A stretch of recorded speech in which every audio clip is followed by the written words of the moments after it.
What's up, everyone? It is Zane Bonsali Ipengu here with none other than Jmook. About a year ago, a little less than a year ago, we were here in a very similar situation. The world came to know his name.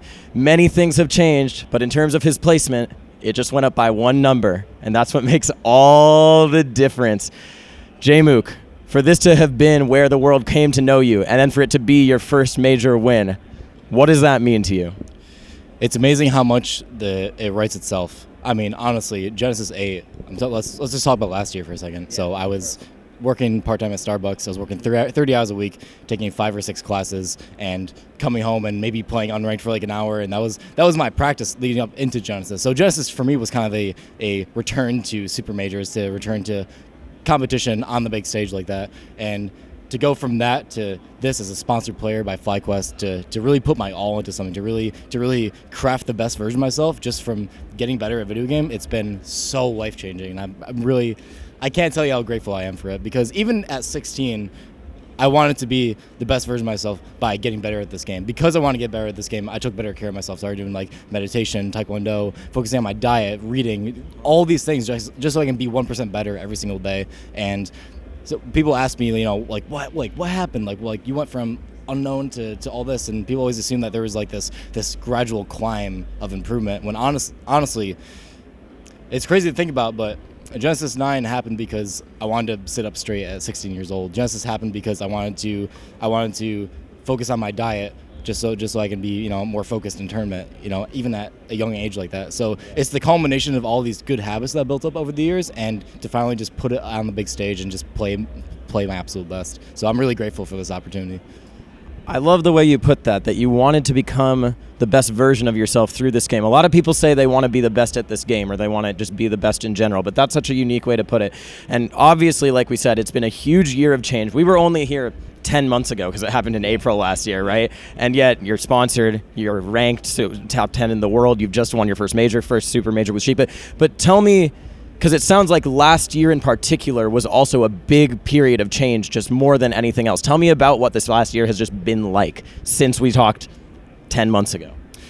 So much has happened since last Genesis. I went from, obviously, unknown, now I'm sponsored, I'm traveling all over the world. It is very sudden, I will admit, but honestly, I'm not at all upset with how things are turning out. I'm not at all. So I think overall being more process-oriented rather than results-oriented has allowed me to be here and to consistently show up, top 8 after top 8, because after Genesis, for most people, especially me, I was expecting a major drop-off, a major kind of, just saying I will be figured out eventually. This is a one-time thing, and I think it's a reasonable thought for a lot of us to make to have such a run like that. So I'm just proud of myself for overcoming those doubts, and just trusting the things that I've been doing since I was 15 or 16. That's incredible. It's just the fact that you're talking about those habits that build up over time is really inspiring. I think everyone in the crowd was ready for you to win, and your pop-off showed how much had been building up. It's been a year for you of seconds, of thirds, of getting so close and never having it, and yet what's so evident whenever we watch you is how stoic you are, how composed you seem. But what has been going through your head when you've been so close and not gotten to it? What has been going through your head while you think about this moment, while you sit up there and look so composed? What's actually going on inside?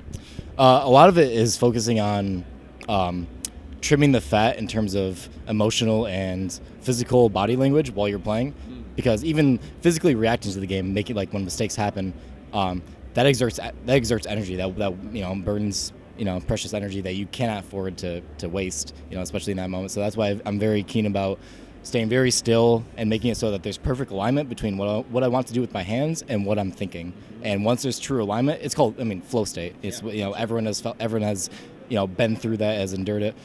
But I'm just grateful that I'm able to do that on one of the most, the highest pressure stages in Smash. Perfect alignment of the spine, too. We all know that. I was slouching towards the end a little bit there. Had to lean forward a little bit. I think we can all forgive you for that a bit. Yeah. But then, when the dams finally break, when you finally allow yourself, because it's clear that you are not deadening that emotion. You are trimming the fat in the moment of play, like you said. But you clearly felt so much when you won. So it's the age-old question, but when you won, what did it feel like to finally let that break through? It was the culmination of all my second place finishes from last year. All of these moments where I was like, I identified as someone who could make it there, but not exactly close it out. Had trouble finishing, especially against Hungrybox.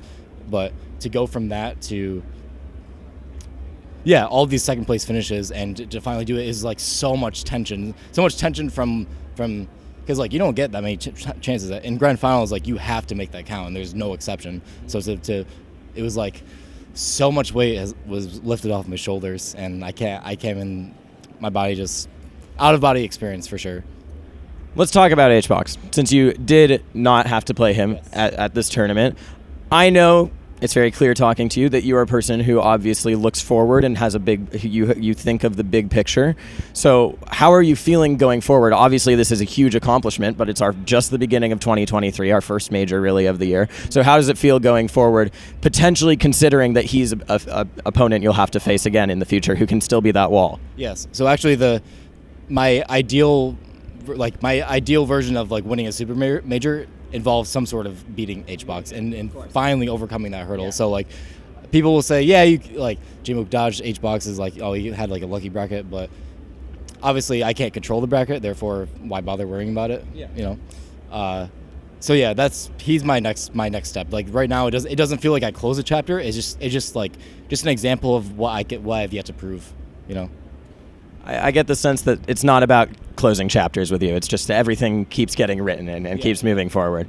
I also want to talk, because you said, you don't get many chances, and your gameplay is exemplary of that. Obviously your tech chasing is huge. You make every moment count. That's what we talked about last year when we were talking about your playstyle.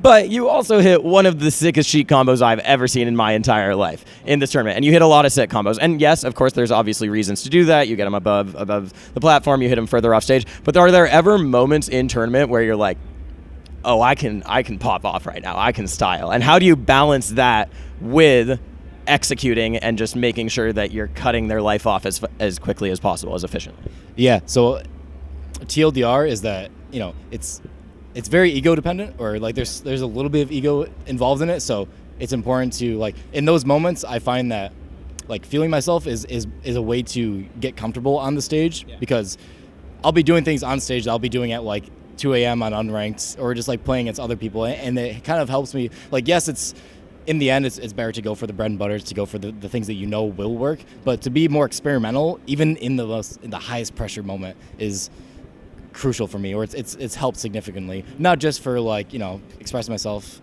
but also by lightening up a little bit and not being so like having so many expectations of like, oh, you must hit this or else you're not going to win. It's all part of the plan. I mean, I noticed also, and maybe this is a little specific, but right after you hit that combo on Moki, you immediately went for like a runoff up B, edge canceled up B combo right there. Is that part of like, oh, you can feel yourself a little bit, and so it's actually beneficial to go into that, letting it be in that state? Yeah, exactly. It's more of allowing yourself to break out of the mold, while also, if it works, it works.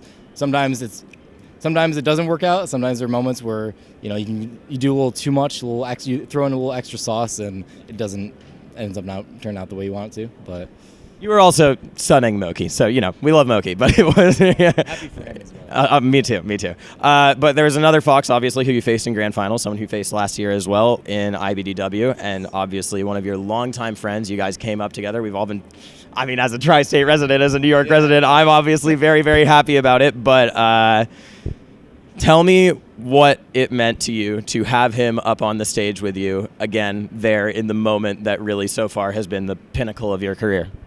It's unreal because I played him at his first tournament. Most people know the story by now. I played him at his first tournament. I beat him, and then I gradually watched him improve very quickly in the city. Meanwhile, I was kind of trapped in upstate for a little bit, still in high school, still working a part-time job. So my chances of getting out there exposure-wise was really difficult. However, he was someone that I always looked up to. When he was ranked in 2019, it blew my mind that I knew this person and that this person was top 10 in the world, and I played him at his first tournament, and just to see that was, I cannot understate how inspirational that was to me. So I owe a lot of my journey to Cody and also to Saint. They also were a huge incremental don't even know what the word, like a nice little chapter in my life where we were all improving together, in different sub-regions, but at the same time we all saw the same thing in each other, and it was important for that. It's mind-boggling, I'll just say on a personal note, because I was in the region at the time back then too, like 7 years ago, and we saw them come up, and both of them, and they were both in the city. And then to see you come out, you had this moment where you faded away for a little bit just because of other life stuff, and to see you now achieve this is just so incredible, just on a personal level. I also wanted to ask a little bit of behind-the-scenes stuff. Of course, Jmook got mobbed by fans and everyone right after winning. And then Rien came up to say hi, and Jmook immediately said, hey, I know this is bad timing, but I kind of need you to fix my fob right now because it's been messing up the entire weekend. So I don't want to talk about it messing up, but I just want to talk about it. That sort of mentality to me seems really indicative that, like, yes, obviously this is a huge thing for you, but you are constantly looking forward to the next thing. Next one, yeah. Because it's not over right now. This is simply just another day where I happen to play really well. But it's just weird. It feels like something that I'm realizing is like, yeah, we can rank people. Yes, there are stats you can objectively rank people to some extent, but it all depends on like who's the best player in the world on a given day. Today it was me, but tomorrow it could have been Zane. Tomorrow it could have been Cody, Hbox. It could be anyone, and it's all about how, like, are you willing to show up? Are you willing to put yourself out there and be in the arena? And it's insane that I'm one of those people. I mean, I don't know. It feels like a lot of this should have taken years and years and years, but then I realized that a lot of that process happens when I was younger, and so I don't know. There's so much going through my head, but I'm absolutely thrilled. I understand. It's funny you say showing up, because I had a conversation with Sunsei, and he was saying that's what Toph said to him. It's just about showing up and being there, and eventually it hits because you are good enough and you can get good enough. Yeah, I mean, it's a crazy day. What the last thing that I just want to ask is that in this conversation, and just talking to you as a person, it is so apparent that you are continually striving to better yourself, right? And this is one part, like you said, but it's not the end of a chapter. So for 2023, feels weird to ask this after you just won a major, after you just won the first Sheik solo major ever. What do you want to improve on in your life? What do you want to get better at? What is it just maintaining? I want to focus more on my health. Although I am known as the posture, the health guy, I'm severely flawed as a person. We all are, and like I said, through this game has been like a mirror image, or I've been able to reflect on myself through this game. I did, even at like 16, 17, I would analyze my sets, figuring out not like what I'm doing wrong, but like, oh, I noticed that in general, like I avoid confrontation, and I'll see that part of myself through the game just by analyzing it. And Melee to me has been that medium through self-motivation, self-analysis, being very honest with myself, and watching that through my play has been, I mean, I owe Melee my life. My life has been mostly Melee, even when it wasn't for a while, when it was just a part-time thing. This game is beautiful, and I'm so happy I'm proud of the person that I'm becoming through this game, is all I can say. That's so beautiful. I think we're all just feel honored to have been a part of watching it. It's really excellent. And now I know that you subscribe to the Shepard Lima School of Psychiatry of Melee Psychoanalysis. So that's a nice little tidbit. Jmook, again, congratulations. I think we all feel so happy to have seen it and just been here. Any last things you want to say? Any shout outs? Any words of wisdom? Shout outs to FlyQuest. Thank you for helping me get here, get to every event. It means so much. Shouts to my friends and my family. I mean, my mom has been driving me to tournaments since I was 14 years old, and she saw what I saw in this game as well. So I owe it to my mom and my family. My brother as well. Played Smash with my brother growing up. So I owe it to my family and my friends who have seen this in me for so long, and were just waiting for me to finally put myself out there. And I owe it to all of you. I love you all, and thank you so much for believing in me. It means so much. That's awesome. Thank you guys so much for watching. Last thing I'll say, I forgot this until now. I know you're a big Ludbud. Atrioc made a lot of money off you today, so you have been supporting the Mogul Moves endeavor. Yeah, he's going to be buying me a couple drinks tonight. That's what I'm talking about. I'll let you get ready for the rest of the night. Guys, thank you so much for watching. What a Genesis. We'll always be here. Stay tuned for any more content like this, because we're going to be bringing it to you. Thanks, guys. Congrats to Jmook.